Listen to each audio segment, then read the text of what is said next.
Well, hello there and welcome back to a brand new video where today is a very exciting day because today is the day, ladies and gentlemen, we talk about the first kinda patch update, system update for the PlayStation 5. I believe we've had like three, like the first one, a second one, but this is kind of like the first official one, you could say, in terms of where everyone's had the console for a while, and it's kind of the first patch we've kind of seen where it says, hey, you know, you've got to download the latest update in order to log in, etc.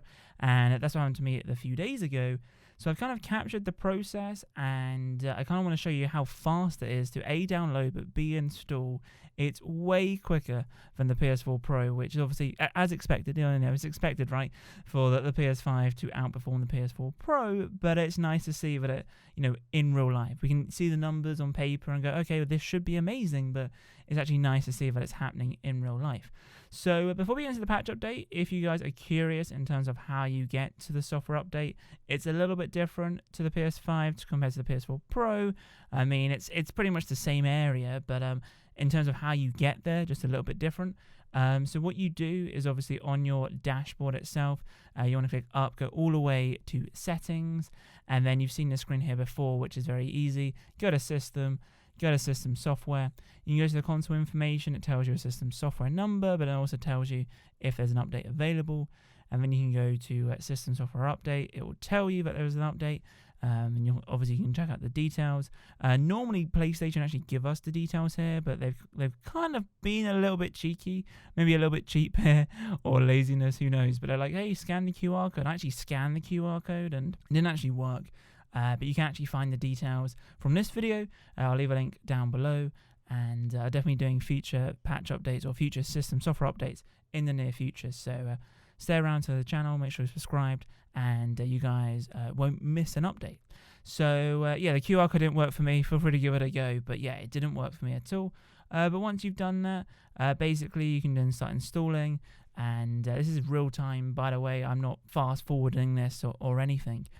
But it's pretty straightforward, and whilst that's doing that, because it will go to a black screen and then it will change and then go back, and in this update as well there was also a controller update as well, which is interesting to see a controller to get an update, but you know, it is pretty interesting. So the updates we've had, so we've actually had three, like I mentioned. The first two are kind of the ones which were like the initial updates, and this one here is kind of like the first ever kind of like brand new patch update or system software update where you know, people have had the console for a while and you know, it's popped up for the first time.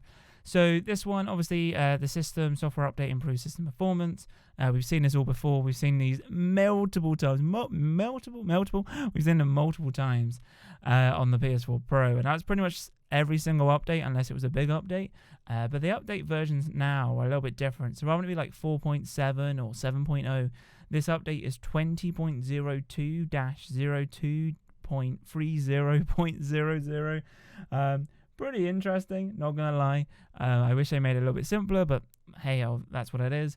They also resolved an issue where data transfers and downloads were cancelled when trying to download content while data transfer from a PS4 is in progress. Some issues that were causing errors during text input in some PS4 games have been resolved, and the connection stability has been improved for some Wi-Fi routers.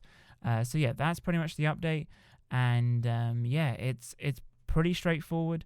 Obviously, when the update is done, you can go back in and check that you're up to date, and it even tells you if you need to do another update or not.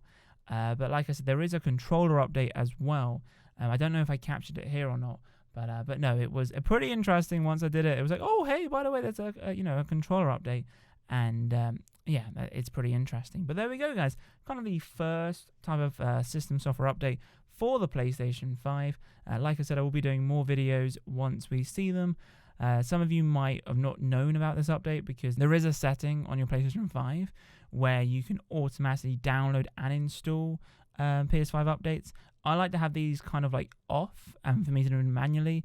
Yes, it kind of sucks in a way that if I boot up, I've got to wait for it to download and install. But at the same time, I do get notified when I do need to do an update, and I can get the details and make a video from it. So that's kind of my way, but I imagine a lot of you guys have it on automatic. But anyway, if you have enjoyed today's video, then be sure to massive thumbs up, subscribe if you're new, comment on what's regarding this. But anyway, guys, have a wonderful day, and I'll see you in my next video. Adios, chaps. Boom.